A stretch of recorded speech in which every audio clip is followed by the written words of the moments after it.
down, power lines are down. Message of 290 characters follows.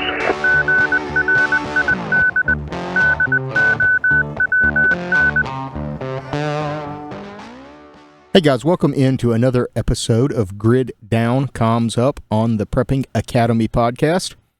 You know, in the last episode, I used a very clickbaity title of Preppers Are Gonna Starve, and I'm pretty sure that podcast got more views, discussion, and ruffled more feathers than anything I have done up until this date.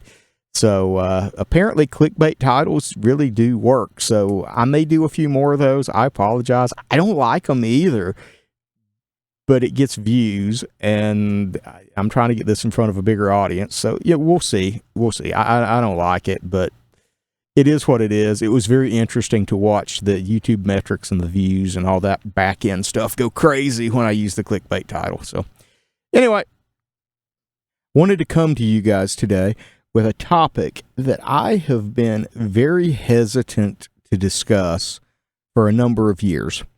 I want to talk about the vulnerabilities in communications infrastructure, not just the cyber ones, but the physical ones.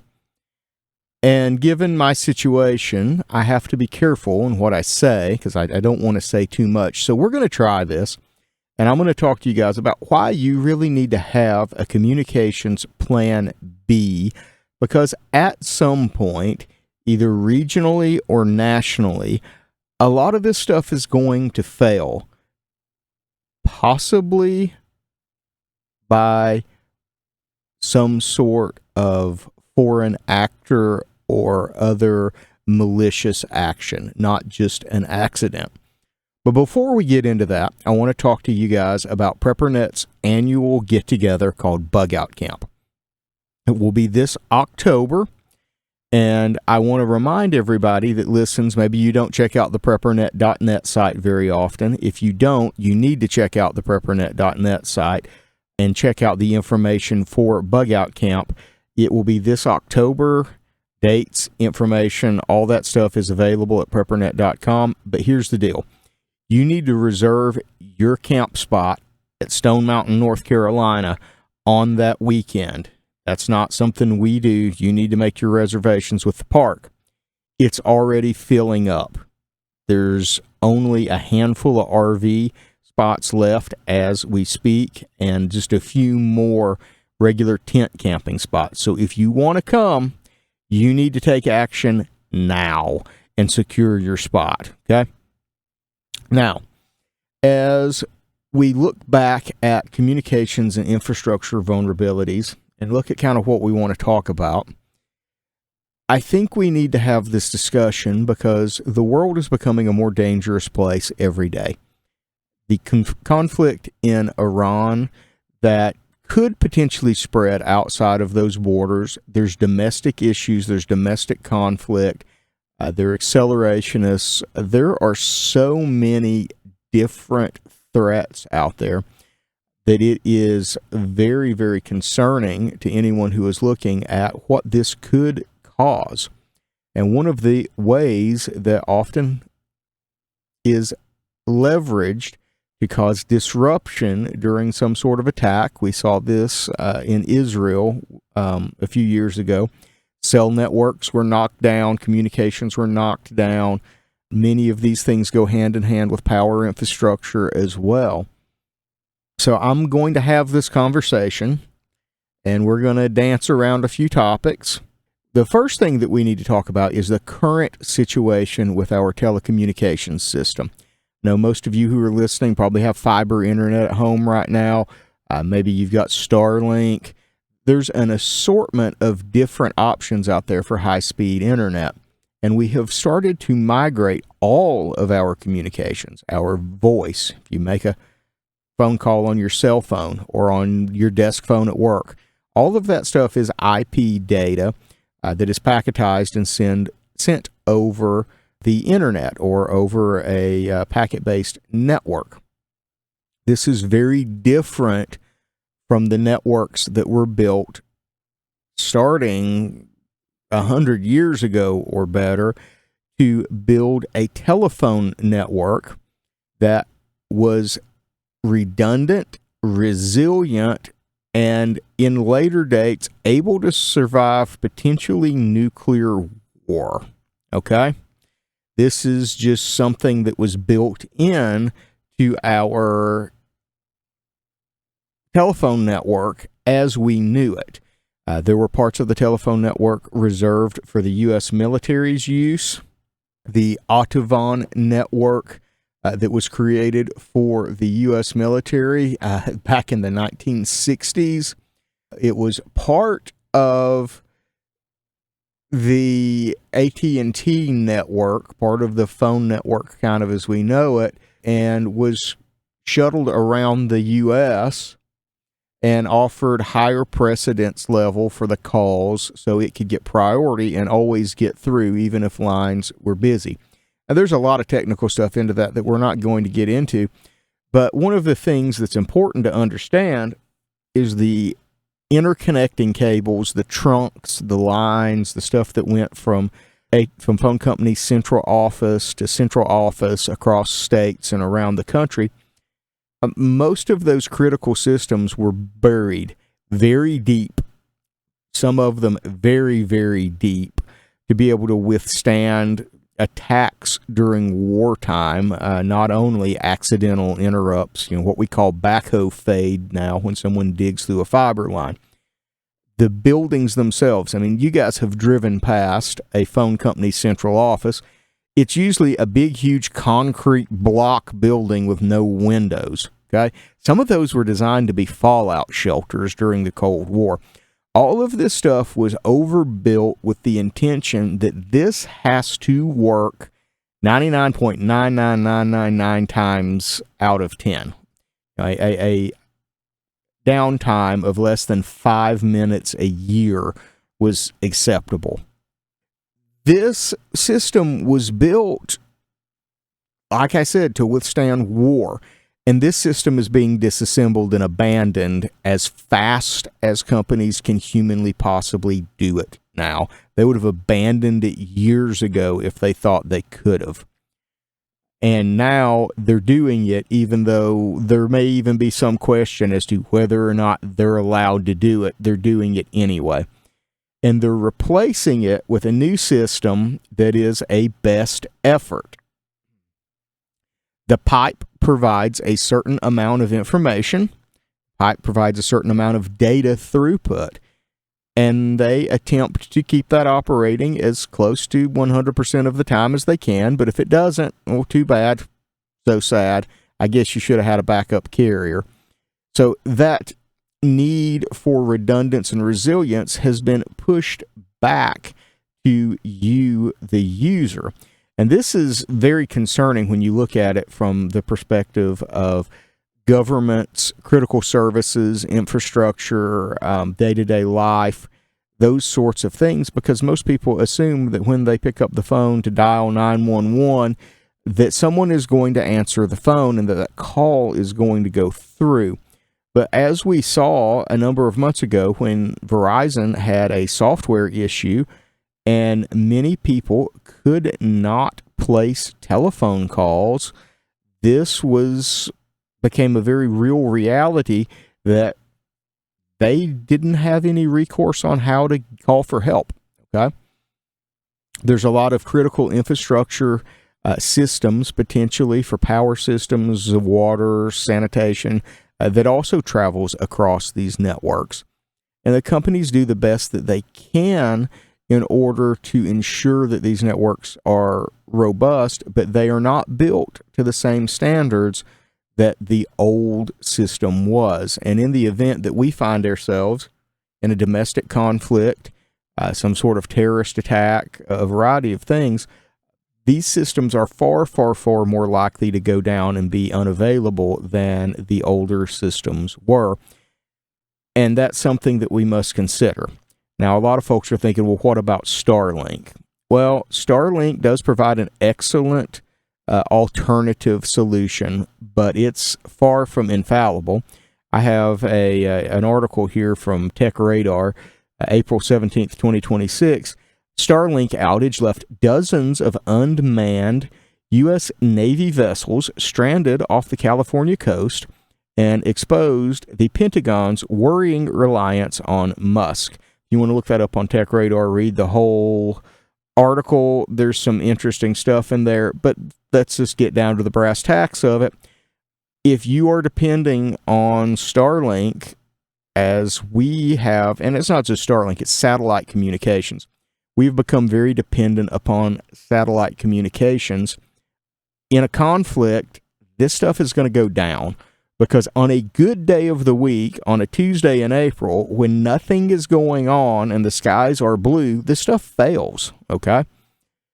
So we need to have a plan, and then that's where, as I talk about a lot on my YouTube channel at Grid Down Comms Up, we really have to have a plan on what we're going to do and how we can replace this and communicate with our loved ones, communicate with our mutual assistance group, communicate and or help support our community. Because if this is a temporary outage, those of you that can communicate can be a real lifeline to your community when that person needs to dial 911 and there's no way to dial 911. So that's something that we really need to look at. At this time, though, I'm going to pause for a minute here, and we're going to talk about a really cool tool. My friend Forrest Garvin has created a piece of software called Area Study Map. You can learn more about this at areastudymap.com. It is an interactive mapping tool that allows you to build an area study. You can map resources. You can map some of this telecommunication stuff that we're talking about. You can figure out if you have line of sight between you and your friends for alternative communications. You can look for threats and hazards and flood zones, and you can mark points of interest and categorize useful resources. You can do all of this stuff in Area Study Map, and then you can save it offline on a computer that's air-gapped and separate from any network that could be compromised or attacked or anything. Put that on your cyber deck or whatever you want to run it on, because it is cross-platform compatible. And then you have this off-grid utility that has all of this information about the area around you that you may have forgotten, including downloadable satellite maps, street maps, all that good stuff. If it's something you're interested in, I encourage you to go check it out. If you decide you want to buy it, I can save you $50. Use Grid Down Comms Up. That's comms with 2 M's. And you will get $50 off a lifetime license of the software.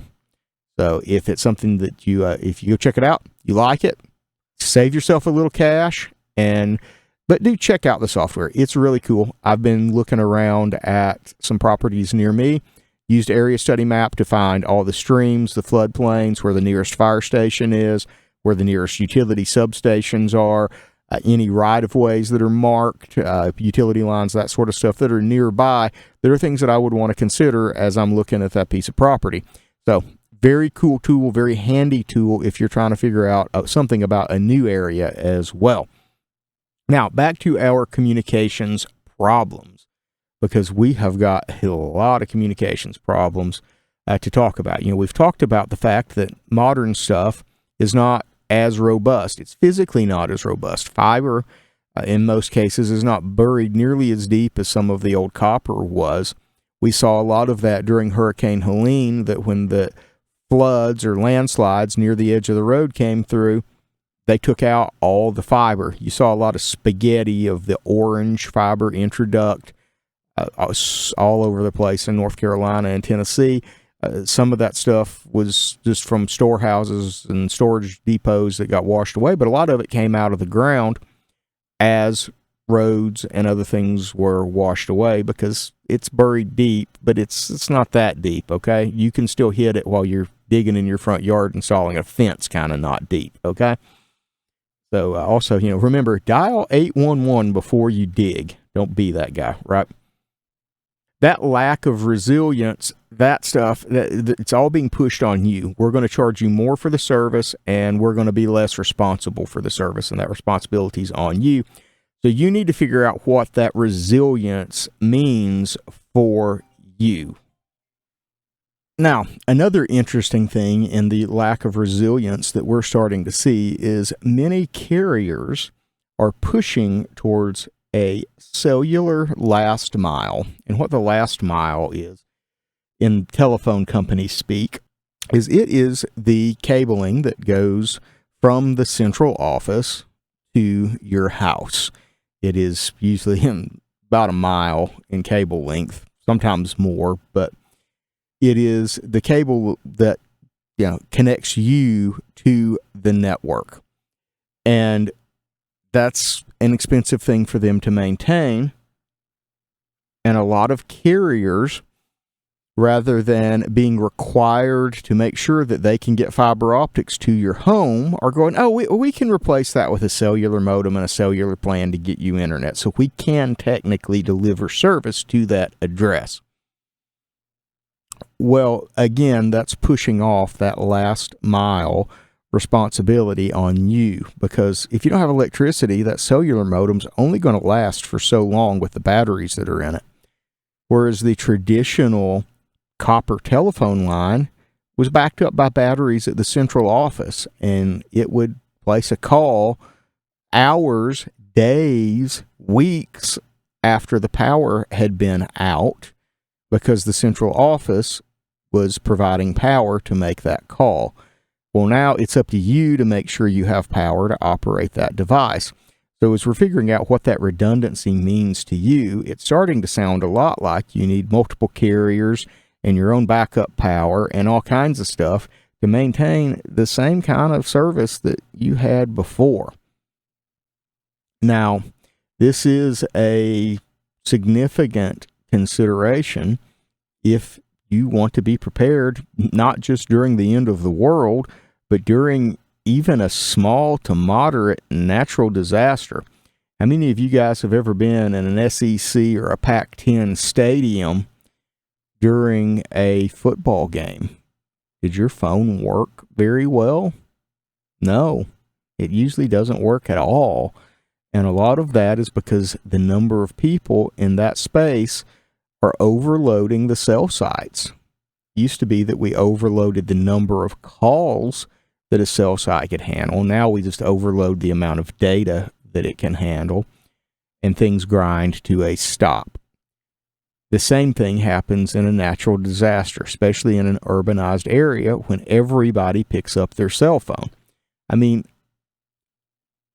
I've experienced this problem at high schools, okay? You go to the parking lot or the 7-Eleven across the street from a high school right as soon as class lets out and everyone's dismissed for the day, and all the kids that have been away from their phones for the entire day get their phones out, turn them on, start cruising social media and checking up on what they missed. The cell tower there dies, and communications become very difficult. I've seen this a number of times at work. It's just one of those things that now is kind of a normal part of reality. So you need to have a plan when that everybody in town freaks out and starts trying to call their loved ones. Even if the cell network is still up, it may tank under the load because the system was only designed to carry a certain number of calls. And the same was true of the old systems, but at least you could make a call locally, even if all the long-distance trunks were full. So another thing we need to talk about is cyber threats, okay?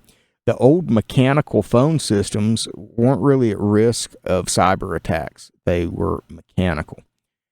So unless someone physically attacked them, there was little risk of someone on the other side of the country connecting with a computer and causing failures. Well, now the world is full of zero-day threats, and most phone companies employ entire teams of IT security and cyber analysts to monitor the traffic flowing across their network 24/7, 365 in case someone attempts to do something malicious on their network. And those are some very busy individuals because there is almost always somebody trying to do something malicious on their network. So that keeps them busy. And it also should be a reminder to you that if there's that much connectivity, and we talk about the smart grid, the smart this, the smart that, well, the smarter it is, the easier it is to attack. And this causes a lot of potential issues as we have to look at the threats to our communication systems. Another aspect of this is modern communication systems, not the traditional old copper circuits, are grid dependent, okay? We talked about days, weeks, whatever, after the power went out. As long as the phone company was able to maintain operations, you could still place a telephone call. Well, now that's not the case. It's also not the case for delivering high-speed internet, because many places along the path between your home and wherever the backbone is, there's a lot of electronic equipment that requires electricity. Cell sites, they require electricity. A lot of switching and other routing requires electricity. And a lot of this stuff has backups that last a little while, but because they're decentralized, it makes backing them up with power very expensive. So you see batteries for 8 to 10 hours. Some carriers do put generators at their sites, or at least the more heavily used sites. And then there's the fuel limitations on that. You have to resupply thousands of cell sites in a moderately sized area in order to keep all the equipment working. And that is a logistical nightmare during a disaster or even some sort of hostile event. So we have to look at all of these things, not to mention physical security of fiber, physical security of cell sites and communications facilities. It's not much different than our power systems. In fact, a lot of times it is worse. Oftentimes, the cell site is a tower on a ridge top away from people with very little monitoring for security, where someone may not show up for days or weeks at a time to visit the facility. And, the security to get into them is, you guys have seen them. It's a chain link fence around a tower. And the lion's share of the locks on those things are Master Lock 175s. And, go look Master Lock 175 up on YouTube with the Lockpicking Lawyer or McNally Official or one of the lock sport channels. And you'll find out that those locks really aren't the most secure locks out there. And with the advent of, portable angle grinders and all kinds of stuff, if someone wants to gain access to one of those facilities, they're going to gain access to one of those facilities. And that's something that we have to consider, because even, outside of large like TV operators, broadcast operators, and government facilities, you typically don't see security cameras either. Not something they do. The security, the physical aspects of air infrastructure, it's just like power grid. Transmission lines cut across thousands of miles of nothing between cities at times, and there's no way to secure that and monitor it. There's no way to secure all the fiber cable that's strung up on poles or buried underground with big hand holes at every intersection that says fiber interconnect. All this stuff is around and easily accessible to anybody that really wanted to do something malicious. Any kind of coordinated attack, any kind of things. Everybody talks about, the Iranian sleeper cells, the Iranian sleeper cells.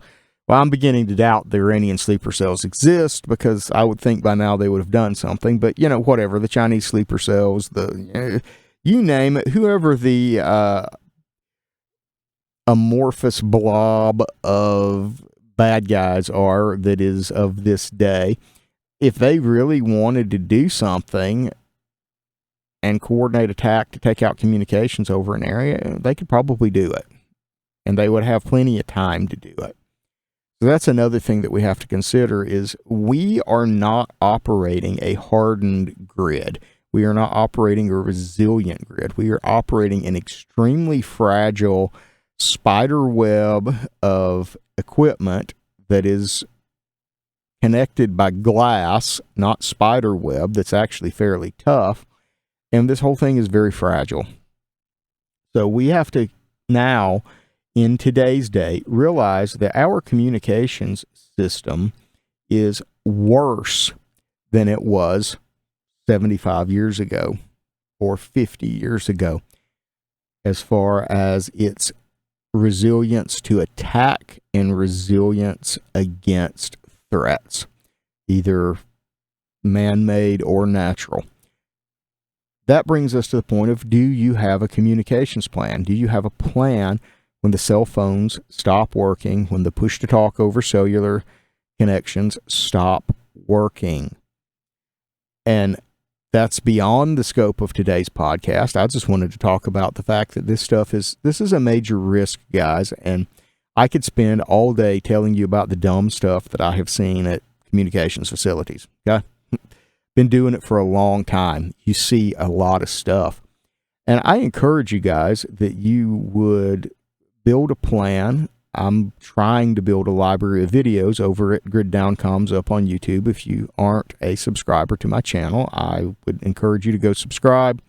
I will try to post content as often as I can. It's kind of hit or miss with the work schedule, but I'm trying to get information out there to you guys about how to build plans. And one of the biggest things I can tell you about building a communications plan does not happen without a network of people, okay?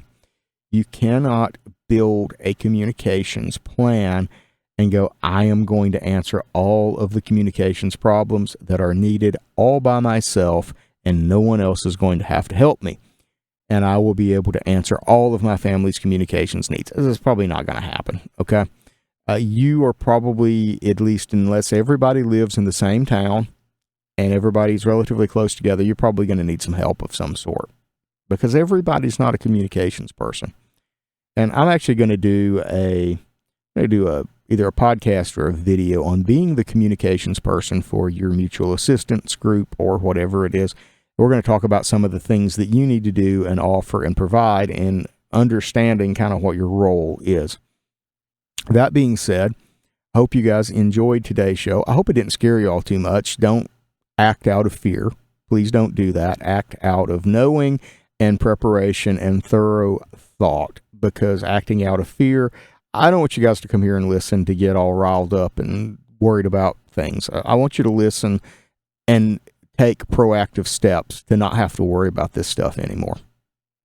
Thank you guys for listening. This has been another episode of Grid Down Comms Up, the podcast on the Prepping Academy.